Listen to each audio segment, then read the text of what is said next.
Hi, I'm Brenda Coffee, and today we're in Comfort, Texas at the oldest practicing barbershop in the state to talk about women and the side effects of having low estrogen.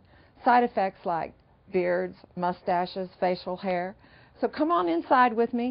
I think you're going to really love this place. It is really cool. This is Jim Moore, owner of Gail's Comfort Barbershop. And I want to really thank you for letting us come invade your business this afternoon and look around. This is just one of the coolest places that I come when I come to Comfort. I love the atmosphere. How old is this place?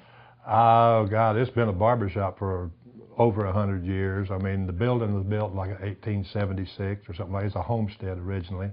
Gail was like the third owner of the shop in 100 years, you know, and I've been here for like 20 years. And, you know, it's just a place where people have been gathering and coming in for a long time. And some of the guys, you know, they come in here and they're like 70, 80 years old. They say they got their first haircut here, you know, and you start, after a while, you start working on people's kids and their grandkids, you know, that give them their first haircuts in here.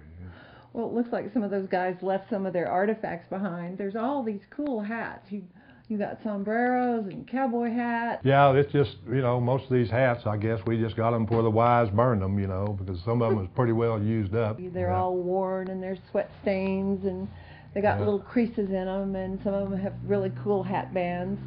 Definitely working men's hats, you can tell that. Earlier you were telling me about some of these old boys that come in for shaves.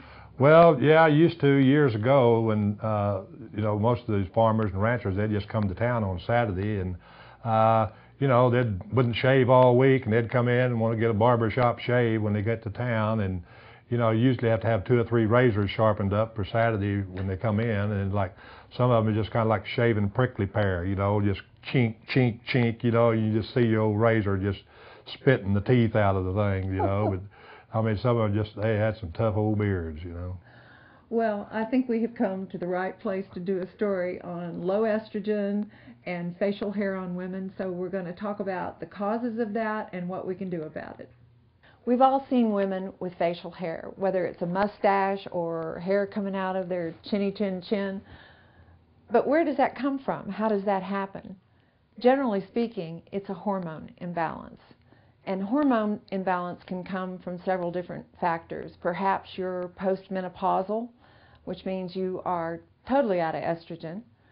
Maybe you've had a complete hysterectomy and had your ovaries removed, which means you have no ovaries to produce estrogen. Or perhaps your breast cancer was estrogen positive, which means estrogen fuels the growth of your breast cancer. And more than likely, your oncologist has taken you off of all estrogen. And if you're like me, you're probably taking aromatase inhibitors, which means they are sucking all of the estrogen out of your body. So now that we know what causes facial hair on women, the real question is, what do we do about it? So what do we do about it? You can wax, kind of like a bikini wax, except it's painful, and you're going to have to wait until the hair on your face is about 1/4 of an inch long in order to be able to pull it out. You can bleach, except you're still going to have a mustache. It's just going to be blonde. If you have a few hairs, you can pluck it out. Or if you really want to go the expensive route, you can do laser or electrolysis. But there's one more avenue that we can try. And I think you probably know where I'm going with this: shaving.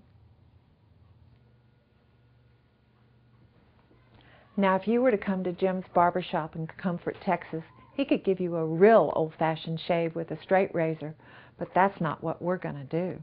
Instead, I'm going to teach you how to shave. But first I want to dispel those myths about facial hair coming back coarser and darker. That's simply not true. I know, because I've been shaving for 3 years. The most important thing you need to remember is the kind of razor that you use. Don't buy one of those cute pink little razors that fit real nicely in your hand, and don't use a disposable razor.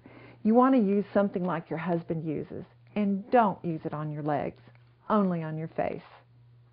Forget the shaving cream. In my opinion, that's a good way to cut yourself, because you can't find the contours of your face under all that shaving cream. Take a bar of soap, a little warm water, lather it all up, put the lather on your face, on your neck, take the razor, just gently bring the razor down on your face, kind of like petting a cat, up underneath your chin, wherever you have hair. Maybe you've got some stragglers on your neck. It really is an easy way to go. I do this every day in the shower without a mirror. It's a lot cheaper than electrolysis or laser treatment. So just give it a try.